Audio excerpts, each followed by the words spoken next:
I'm joined now, though, by Chris Cahill, who's the president of the New Zealand Police Association. Thanks for your time, Chris. But firstly, just your thoughts on the settlement, and do you believe it actually really is over now? Yeah, good morning, Miles. Well, yes, it is over. The way it works, it's all prescribed under the Policing Act, and the bottom line is once we go to final offer arbitration, we have to accept that decision. I mean, it doesn't mean the members are happy. It doesn't mean that there isn't other matters that have to be dealt with in the background, but they won't be able be agreed to under a collective agreement until that expires again in June 2026. I mean, it's been going on for a couple of years now, sort of protracted negotiations. Who made the decision? Where does the decision come from that it had to go to arbitration? Well, basically, we have a mediator that sits in on all the negotiations. At a stage, the two parties say, "Look, we don't believe we can get agreement." And look, the key point was when our members voted on the offer. 86% of members voted, 75% of them rejected. So unheard of high numbers. And once that happened, the mediator said, "Look, I agree. You're not going to reach a settlement." So he refers us to final offer arbitration. What were you expect? Were you hopeful that it might fall on your side, or did you sort of go into it with a bit of trepidation?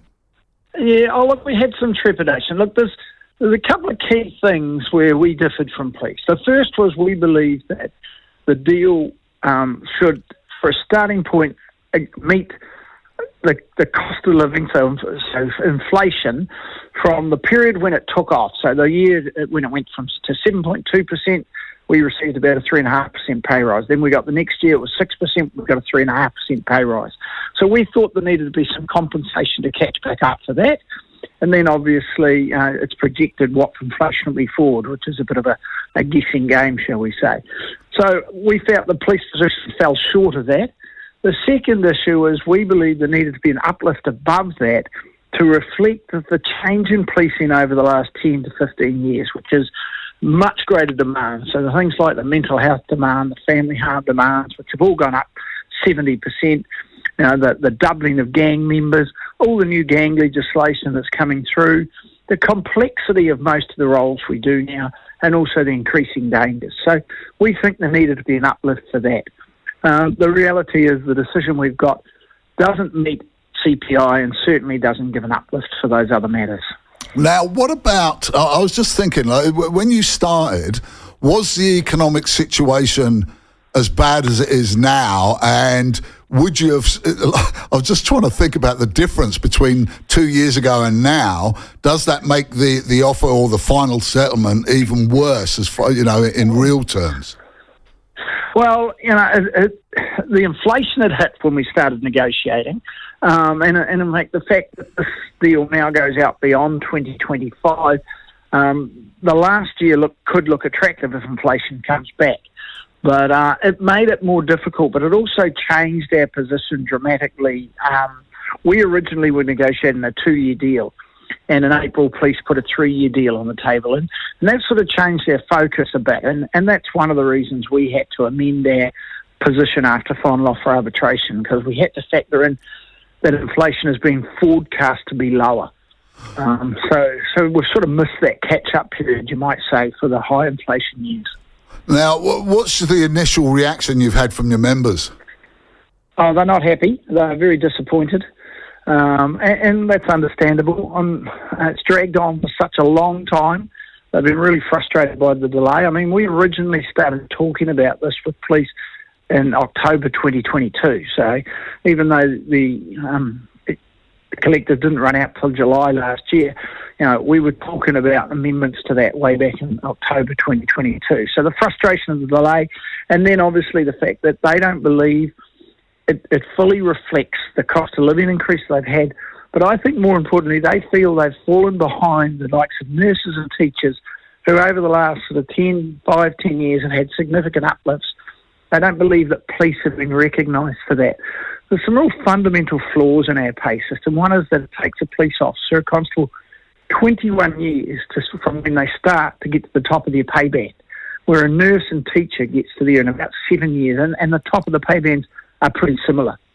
Yeah, that seems a bit inequitable to me, and I think most people would agree with that. Given the current economic sort of circumstances, though, Chris, is it realistic to expect more when you see all the cuts that government departments are making? Yeah, that's the headwind we faced. If we had settled this back in July last year, I think the circumstances were quite different. With the change of government, the job cuts that are happening, I think that was a significant influence on the arbitrator's decision. And in some ways that frustrates our members more because they say, well, if we'd settled this a year ago, we wouldn't have to deal with that problem. But it is a reality of where we are today. Now, presumably, if your offer or your suggestion had been taken up, your position, it could well have led to reduction of numbers. Would the remaining members, do you think they would have accepted that as a price to pay to get the improved pay offer? Well, we dispute. I mean, police sworn numbers have to increase, so we don't believe that was the case. But yeah, our police employee colleagues are really important to us. One of the challenges there is police have admitted that they've employed 700 or 800 extra police employees over the last 5 years that they receive no extra budgetary funding for. So we say, is it right that police officers have to pay the price for them hiring people without any increase in budget? In fact, should not be the government either has to actually fund that budgeting, or police shouldn't have hired in the first place, one of those two. Instead saying, well, we can't give you a pay rise because we've hired these people without any budget. Now, another thing, Chris, you mentioned just before about how policing has changed so much over the last 10 to 15 years with extra responsibilities and avenues that you've got to police. What about with this new government now? Haven't they put more burden on the police with their stricter policing ideals? Yeah, very much so. I mean, in general, police officers are pretty supportive of some of the more, shall we say, visible approach that this government wants to take. So beat sections, they're really positive, but the staff have to come from somewhere. There's not new staff to immediately fill those roles. The idea of policing the gangs harder generally will be supported by staff, but it comes with issues. And if you're going to take gang patches off gang members, do you think the relationship between the police and those gang members is going to be the same? It's not, and that's going to heighten the risk, heighten the issues. So there's all those things that their officers are factoring into why they think they should have got a higher pay rise.